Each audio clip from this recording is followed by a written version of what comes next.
there's that famous viral TikTok that always goes around of you. You know, I don't know how old you were, being asked, what superhero would you play? Oh, right. When you're older? You say, oh, maybe Spider-Man, right? And I wonder, like, how much of your acting career do you feel like you've manifested, or there was a vision or a focus, or is it more just like this was naturally what you were into and it grew? Where did that come from? I do believe in manifesting, actually. I really do. I think what's interesting about my career is this was never something I wanted. I just was a young kid. I loved dancing. My mum would take me to a dance class every Saturday, and I got spotted through that dance class to audition for a show on the West End. I ended up doing the show. I loved it. Billy Elliot, it was the time of my life. It was such a cool experience. Just by complete fluke, an agent came to see the show the night that I was on. She signed me. She sent me to an audition for a film. I was lucky enough to get the part. All of a sudden, I was on set with Ewan McGregor and Naomi Watts, and we made The Impossible. And to be perfectly honest with you, it was just a hobby. It was something that my mum would let me do on the summer holidays. She was very keen that I kept my schooling up.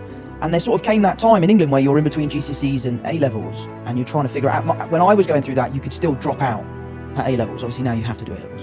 And I had that moment where I was like, what do I want to do? I could try and stay at school and figure out what I want to do, or this thing that's been a hobby, my sort of summer holiday activity, which is acting, I could try and do that for a living. And I've been so lucky that I've been, offered jobs and all that sort of stuff.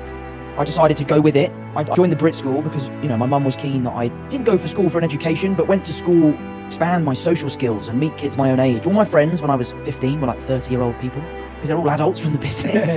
My mum was keen that I had some friends that are my age who are now my best friends today. So I never really wanted this. I just sort of never stopped doing it. And I love it. I absolutely love it. I love the creativity. I love the building blocks that are required to put a film together. I love the collaboration on set between people from all different walks of life. A film set is a melting pot of all sorts of different people. So I love it. I absolutely love it. Yeah. Wow. And I read something that you said you were bullied for doing ballet. Yeah, right. Which obviously got you into the role of Billy Elliot, because it's ballet and tap, right? Sure. It's both. So was that tough at the time, or were you trying to hide it and then you end up at the West End and you're on the main stage and everyone's seeing it, or was it kind of easy to navigate, and how did that go down? Because I feel like as a kid, doing ballet and tap must have been a little challenging. Yeah, I mean, it was easy, but it also wasn't tough, right. I went to a rugby school, so you can imagine the one kid in the school that does ballet. There's going to be comments here and there. It wasn't the easiest thing in the world. There were kids that didn't understand why I was doing it or what I was doing it for. No matter how many times I explained, I'm the only guy in a class of 30 girls in tights. I was like, guys, this is what you want to be doing. Rugby is not it. It was tough. But again, it goes back to what we were saying about resilience and keeping your head down. And Crowded Room was the hardest job I've ever had for all sorts of different reasons. And there was a point in time where we were talking about, do we shut this down and walk away from it because of how challenging it was? And, I dug my heels in, I put my head down and was like, no, I'm going to finish this. I'm going to see it through.